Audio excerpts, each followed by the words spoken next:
LPG गॅसची काळाबाजारी होऊ नये याकरता जे आहे ते आता पोलीस प्रशासनाने सुद्धा काही ठोस पावलं उचलले. आपल्यासोबत याविषयी बोलण्यासाठी नागपूरचे पोलीस आयुक्त रवींद्र कुमार सिंगल सर आहेत.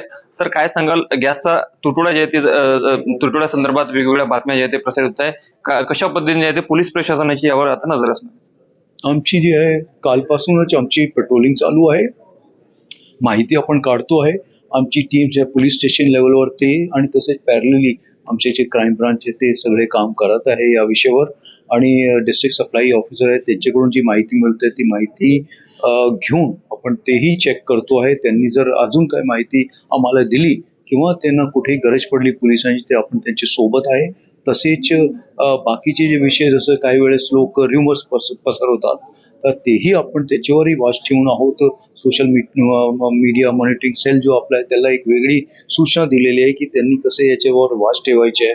आणि कोणीही जर याच्यात सापडला तर आपण त्याच्यावर कारवाई करू आणि कडक कारवाई करू. आणि याच्यात कोणीही भाग घेऊ नये किंवा इंडल्ज करू नये ते आम्ही सूचना सगळ्यांना दिलेली आहे.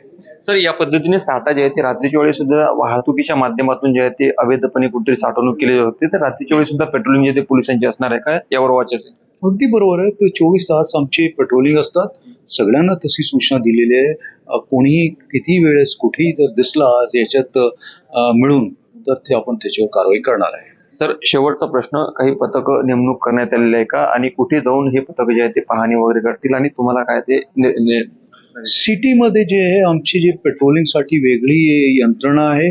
आमचे डिटेक्टिव्ह ब्रांचचे स्क्वॉड्स आहे. तसेच आमचे बाकी जे आहे क्राईम ब्रांचचे सगळे कॉस्ट्यूम आहेत आणि ते सगळे मिळून शेअर ऑफ इन्फॉर्मेशन करताय आणि कारवाई पण करताय. खूप खूप धन्यवाद सर.